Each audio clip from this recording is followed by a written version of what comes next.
తగ్గుతుంది.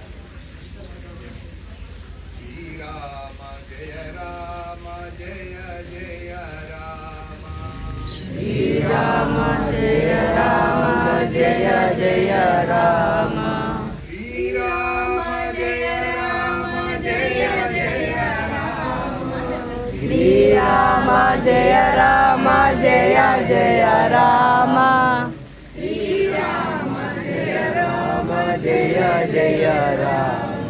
శ్రీరామ జయ రామ జయ జయ రామ శ్రీరామ జయ రామ జయ జయ రామ శ్రీరామ జయ రామ జయ జయ రామ శ్రీరామ జయ రామ జయ జయ రామ శ్రీరామ జయ రామ జయ జయ రామ శ్రీరామ జయ రామ జయ జయ రామ శ్రీరామ జయ రామ జయ జయ రామ శ్రీరామ జయ రామ జయ జయ రామ శ్రీరామ జయ రామ జయ జయ రామ శ్రీరామ జయ రామ జయ జయ రామ శ్రీరామ జయ రామ జయ జయ రామ శ్రీ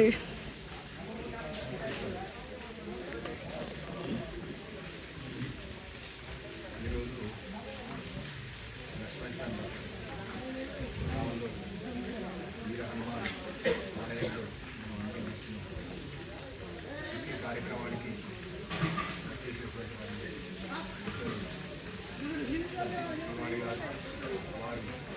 మాతృశక్తి తెలంగాణ జై శ్రీరామ్ జై శ్రీరామ్ వారి పక్కన వారు గీతామూర్తి గారు జై శ్రీరామ్ మాతృశక్తి నగర సంఘి వీరు మూర్తి ప్రభాకర్ గారు ప్రధాన జై శ్రీరామ్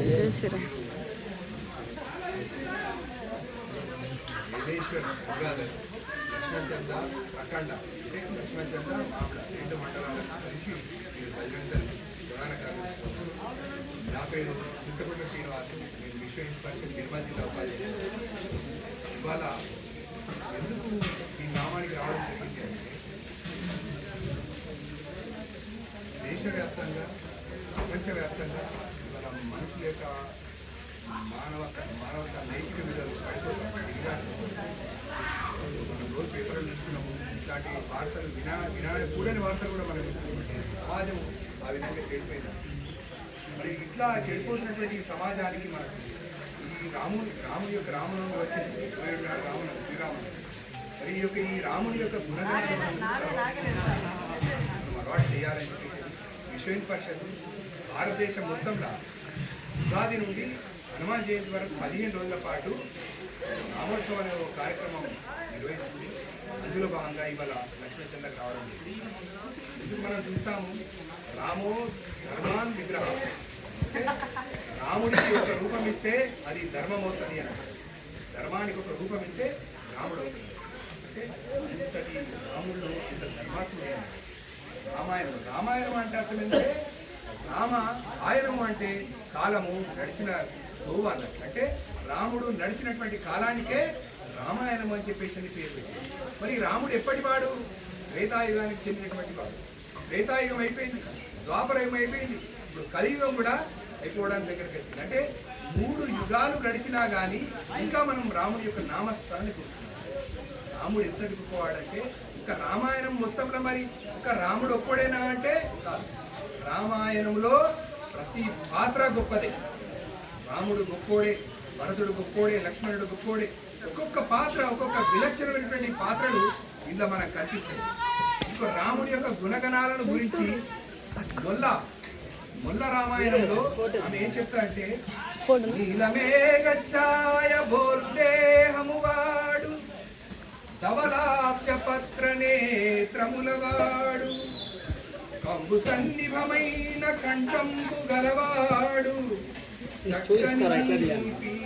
చక్రవక్షంబువాడు తిన్నైన కనుపట్టు దీర్ఘబాహులవాడు ఘనమైన దుందుబి స్వనమువాడు పద్మరేఖలు గల్లుగు పదయుగంబులవాడు బాగైన ఎట్టి గుల్పములవాడు కపట మెరుగని సత్యవాక్యములవాడు ఇన్ని గుణములు రూపింప నొసంగువాడు వరుస సౌమిత్రి బంగారు వన్నె కాడు. ఇలా మొల్ల ఆమె రాసిన రామాయణంలో రాస్తుంది. రాముడు నీలమేఘ వర్ణానికి చెందినటువంటి వాడు, విశాలమైన నేత్రాలు, విశాలమైనటువంటి వక్షస్థలము, పొడవైనటువంటి చేతులు, దీర్ఘమైనటువంటి ఆలోచన శక్తి కలిగినటువంటి వాడు, కపటం అనేది తెలియనటువంటి రాముడు. మరి ఇన్ని గుణాలు ఉన్నటువంటి రాముడితో పాటుగా సౌమిత్రి కొడుకనేటువంటి లక్ష్మణుడు ఉన్నట్టు, లక్ష్మణుడు కూడా ఏం తొక్క కాదు, లక్ష్మణుడు బంగారు వర్ణంతో ఉన్నాడు. కానీ రామునికి ఎన్ని గుణాలు ఉన్నాయో అన్ని గుణాలు లక్ష్మణునికి కూడా ఉన్నాయని చెప్పేసి అని రామాయణంలో రాసి ఇవాళ మనం చూస్తుంటాం. మనం రామాయణంలో మొట్టమొదటిగా చెప్పుకోవాల్సింది తల్లిదండ్రి యొక్క పాత్ర. కొడుకు దశరథుడు రాముడిని అడవికి పంపించాల్సినటువంటి అవసరం వస్తుంది. అవసరం వచ్చినప్పుడు రామునికి ముఖాముఖిగా చెప్పలేకపోతుంది. కానీ తండ్రి మనసును అర్థం చేసుకొని రాముడు వనవాసానికి వెళ్తాడు. ఎందుకంటే నాన్న నీకు చెడ్డ పేరు రాకూడదు, నువ్వు ఆ యొక్క ఆలోచన నీకు వచ్చింది కాబట్టి ఏదో ఒక విధంగా కాబట్టి పోవాల్సిన అవసరం వచ్చింది, నీకు చెడ్డ పేరు రావద్దు అని చెప్పేసి ఆయన తండ్రి యొక్క మనసును ఎరిగి ఆయన వనవాసానికి వెళ్తాడు. మరి అంతేనా, తమ్ముడు నాడు లక్ష్మణుడు అన్నతోటి నేను వెళ్తానంటాడు. ఎంత త్యాగం వస్తుందండి అన్నదమ్ముల మధ్య. ఎంత విచిత్రమైనటువంటి బంధం అంటే, అన్నా నువ్వు ఒక్కడే పోకూడదు, నీతో పాటు నేను కూడా వస్తా అని చెప్పేసి లక్ష్మణుడు కూడా రాముడితో వెళ్తాడు. కానీ లక్ష్మణుడికి అడవుల కుమ్మని ఎవరు చెప్పలేదు. కానీ లక్ష్మణుడు బయట వీళ్ళిద్దరు పోతా ఉంటే మరి సీతమ్మ తల్లి నేనెందుకు ఇంట్లో ఉంటా, నా భర్త ఎక్కడ ఉంటే అక్కడ అదే నాకు అయోధ్య, నా భర్త చెట్టు కింద ఉంటే ఆ చెట్టే నా ఇల్లు అని చెప్పేసి నా భర్తతో నేను నడుస్తా అని చెప్పేసి ఆ తల్లి సీతమ్మ కూడా రాముని వెంట ప్రయాణం చేసింది. మరి ఇంత జరిగిన తర్వాత ఈ యొక్క రాజ్యము భరతునికి ఇవ్వాల్సినటువంటి ఈ క్షణంలో కూడా భరతుడు అంటాడు, నా అన్నలేని అయోధ్యలో నాకెందుకు, ఈ రాజ్యం నాకెందుకు అని అంటాడు. అన్న రాముడి దగ్గరికి వెళ్తాడు, అన్న నాకు ఇది అవసరం లేదు. మనిషికి ఇక్కడ ఇంకో ప్రధానమైనటువంటి విషయం ఏంటంటే, మనిషికి ఒక సంకల్పం ఉండాలి. మీరందరూ హనుమాన్ దీక్ష తీస్తున్నారు, మీరందరూ ఏదో ఒక సంకల్పాన్ని పట్టుకొని మీరు దీక్ష తీసుకోండి. ఆ సంకల్పము 100% సిద్ధిస్తుంది. ఇక్కడ ఒక సంకల్పం చెప్తాను. ఈ రాముడు వనవాసానికి ఒకరోజు తోకంటే ముందు ఒక పెద్ద మద్ది చెట్టు ఉండేనట అయోధ్య పరిసరాల్లో కూడా. ఆ మద్ది చెట్టు అనుకుంటుండేనట, నేను ఏదో ఒక రోజు మనిషిగా పుట్టైనా కానీ నేను ఈ అయోధ్య సామ్రాజ్యానికి ఒక రాజుని కావాలా, చక్రవర్తిని కావాలని ఆ మద్ది చెట్టు రోజు అనుకుంటుండే. కానీ అనుకోకుండా రాముడు వనవాసం వెళ్ళిండు, పెద్ద గాలివాన వచ్చింది, ఆ మద్ది చెట్టు కూలిపోయి. రాముడు అదే మద్ది చెట్టు కూలిపోయిన పరిసర ప్రాంతాల్లో కూడా ఉన్నాడు. భరతుడు వేయిండు, అన్నా మీరు రావాలి, మీరు రాజ్యపాలన వహించాలి, మీరు లేకుండా మేము రాజ్యంలో ఉండలేము, నువ్వు లేనటువంటి అయోధ్య నగరంలో నేను కూడా ఉండను అని చెప్పేసి అని రాముడితో అంటాడు. అప్పుడు రాముడు అంటాడు, అయ్యా బాబు నేను రాను, తండ్రికి నేను మాట ఇచ్చిన కాబట్టి ఆ 100% నేను ఈ 14 సంవత్సరాలు వనవాసం చేస్తా అని చెప్పేసి అని రాముడు అంటాడు. అప్పుడు భరతుడు ఏమడుతున్నాడంటే, అన్న కనీసము నాకు నీ చెప్పులని నీవు ఆ చెప్పులను తీసుకుపోయి నేను సింహాసనం మీద పెడతానండి. రాముడికి చెప్పులు కూడా ఉంటాయి ఆ టైంలో. అప్పుడు ఆ మద్ది చెట్టు కట్టి వేసి రామునికి పాదుకలు తయారు చేసి రామునికి తొడిగించి ఆ చెప్పుల్ని తల మీద పెట్టుకొని పోయి భరతుడు రాజ్య భారం వహిస్తాడు. చూడండి, మద్ది చెట్టు యొక్క సంకల్పం నెరవేరిందా లేదా? అట్లా మీ అందరి కూడా సంకల్పాలు నెరవేరాలంటే మీరు కూడా బలమైనటువంటి సంకల్పాలు తీసుకున్నారు. ఆ సంకల్పము ధర్మంగా ఉండాలా, న్యాయంగా ఉండాలా, నిజాయితీగా ఉండాలా, సమాజానికి ఉపయోగపడేటట్లుగా ఆ సంకల్పం ఉండాలి. మరి ఇంకా ముందుకు వెళ్తే రాముడి యొక్క గుణాలు ఎంత ఉంటాయంటే ఇంకా మనం ముందుకు వెళ్తాం. ఆయన పశుపక్షాదుల్ని ప్రేమించాడు. జటాయువు అనే ఒక పక్షిని కూడా ప్రేమించాడు. ఆ జటాయువు వీళ్ళ అవసరాని కోసం జటాయు ప్రాణాలు అర్పిస్తే ఆ జటాయువు కూడా అంత్యక్రియ నిర్వహించాడు. మరి ఉడత కూడా సాయం చేసింది రాముడికి.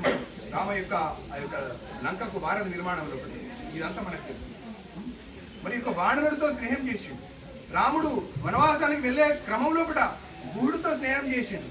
గూడు ఒక ఆటవిక జాతికి చెందినటువంటి వ్యక్తి. మరి ఆయనతో స్నేహం చేసిండు. ఆయన పెట్టినటువంటి అన్నం తిన్నాడు. రాముడు చక్రవర్తి, గూడు ఒక ఆటవిక జాతికి. అక్కడ కుల ప్రస్తావన ఇక్కడ రాలేదు రామునికి గూడికి.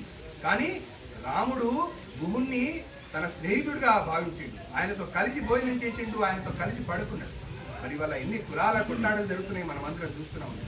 ఇవాళ శబరి పోతుంది, శబరి దగ్గరికి వెళ్తాడు రాముడు, శబరి ఎంగిలి పళ్ళని నిలిపిస్తాడు, శబరిని తల్లిలా భావిస్తాడు. మరి శబరి ఎవరంటే ఆమె కూడా ఒక ఆటవిక జాతికి చెందినటువంటి స్త్రీ.